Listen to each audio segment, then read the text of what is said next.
ছাৰ-বাইদেউসকল, অষ্টম দৰমহা আয়োগৰ এটা বিশেষ খবৰ আহিল। ছাৰ-বাইদেউসকলে আপোনালোকে চাব, পোনে পোনে ডেটটো চাওক 1 মে 2026। এয়া একেবাৰে শেহতীয়া খবৰ, আৰু যাৰ ফলত এয়া চাব ভাৰত চৰকাৰ অষ্টম কেন্দ্ৰীয় দৰমহা আয়োগ, আৰু এয়া কি কৈছে, য'ত কৰ্মচাৰী আৰু পেঞ্চনাৰসকলে উপকৃত হ'ব পাৰিব।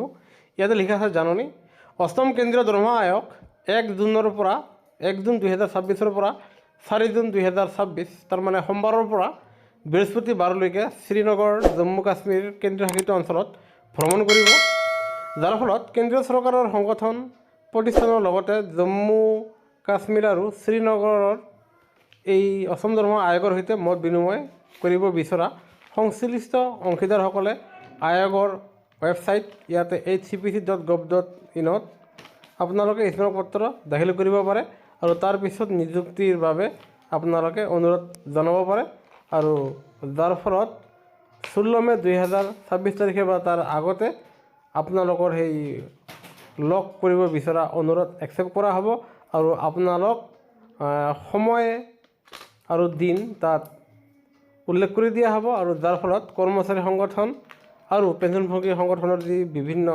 দৰমহা আৰু পেঞ্চনৰ দাবীসমূহ আছে, সেয়া অষ্টম দৰমহা আয়োগৰ সদস্যবৃন্দৰ সৈতে আপোনালোকে মিলিত হৈ বিস্তৃতভাৱে আলোচনা কৰিব পাৰিব।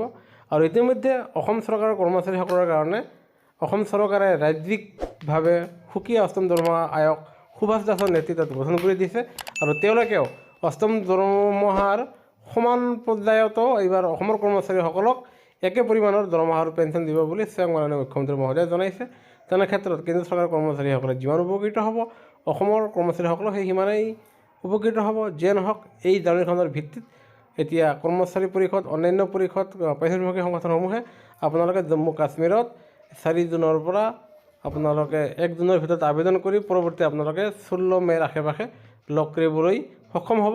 আনহাতে মে' মাহৰ ভিতৰতে ভাৰতৰ অন্যান্য ৰাজ্যত অষ্টম দৰমহা আয়োগৰ সদস্যসকলে তেওঁলোকে যাব, আৰু অন্যান্য ৰাজ্যসমূহত যাব, আৰু অন্যান্য ৰাজ্যৰ কৰ্মচাৰী প্ৰতিনিধিসকলে তেওঁলোকৰ সৈতে মিলিত হৈ নিজৰ দাবীসমূহ ৰাখিব পাৰিব। এয়ে আছিল শেহতীয়া গুৰুত্বপূৰ্ণ খবৰ। সেয়েহে চেনেলটো ছাবস্ক্ৰাইব কৰি লগ বন্ধুক শ্বেয়াৰ কৰিবলৈ নাপাহৰিব। ধন্যবাদ।